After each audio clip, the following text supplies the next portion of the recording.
Hi friend, my name is David McLeod. I'm your life mastery coach, the creator of The Magic of I Am, and host of the Daily Affirmation program.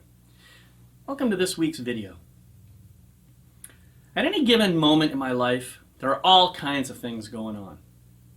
Some of them are things that I've created directly, conversations I've started, messages that I've expressed, actions that I've taken, and so on.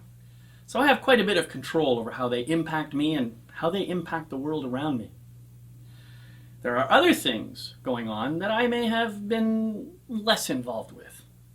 Perhaps I co-created them with friends or acquaintances, but in one way or another contributed to them.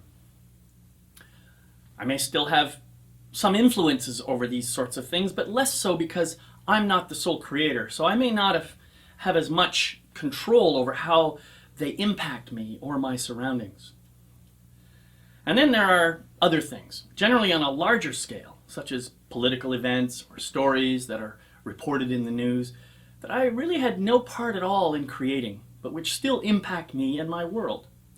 And it may even seem, in my mind at least, that I have little or no influence on such things. I'm sure we can all relate to this perspective.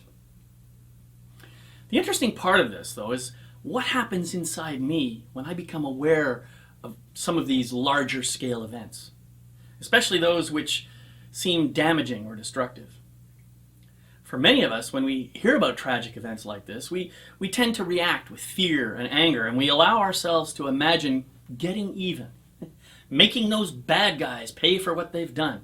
Or, if it happens to be a natural catastrophe, we may even get angry at God for allowing such devastation to occur in the first place.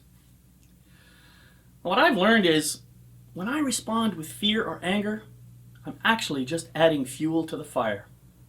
For example, if I want to get even with terrorists by throwing as much firepower at them as I possibly can, I'm just engaging the same energy that they engaged.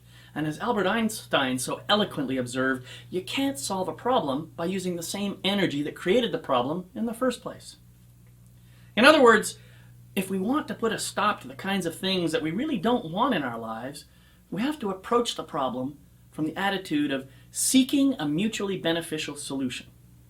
That is, we have to stop coming from a place of fear and anger and start coming from a place of compassion and love. For me, this means developing an all-encompassing passion for my life. It does not mean condoning or approving of destructive actions or behaviors. It just means approaching everything in life with an attitude of love. What healing do you imagine you could bring to your own life or to the lives of people around you if you work to maintain an enthusiastic and passionate approach to everything in your life? I know for me, every time I've been able to simply accept what's happening with love, then I've been able to enthusiastically and passionately step into a compassionate response or reaction. And the results have always been dramatically more effective than responding from that place of fear or anger. Listen, I'm not saying we should not feel our true feelings when something happens, but I am saying that we all have the power to choose how we react. I invite you to choose love, because from that place you can see the gift in everything, and you can begin to express a true appreciation and gratitude for all of it. In this way, you become enthusiastic and passionate about all aspects of your life. May you have a blessed and beautiful week.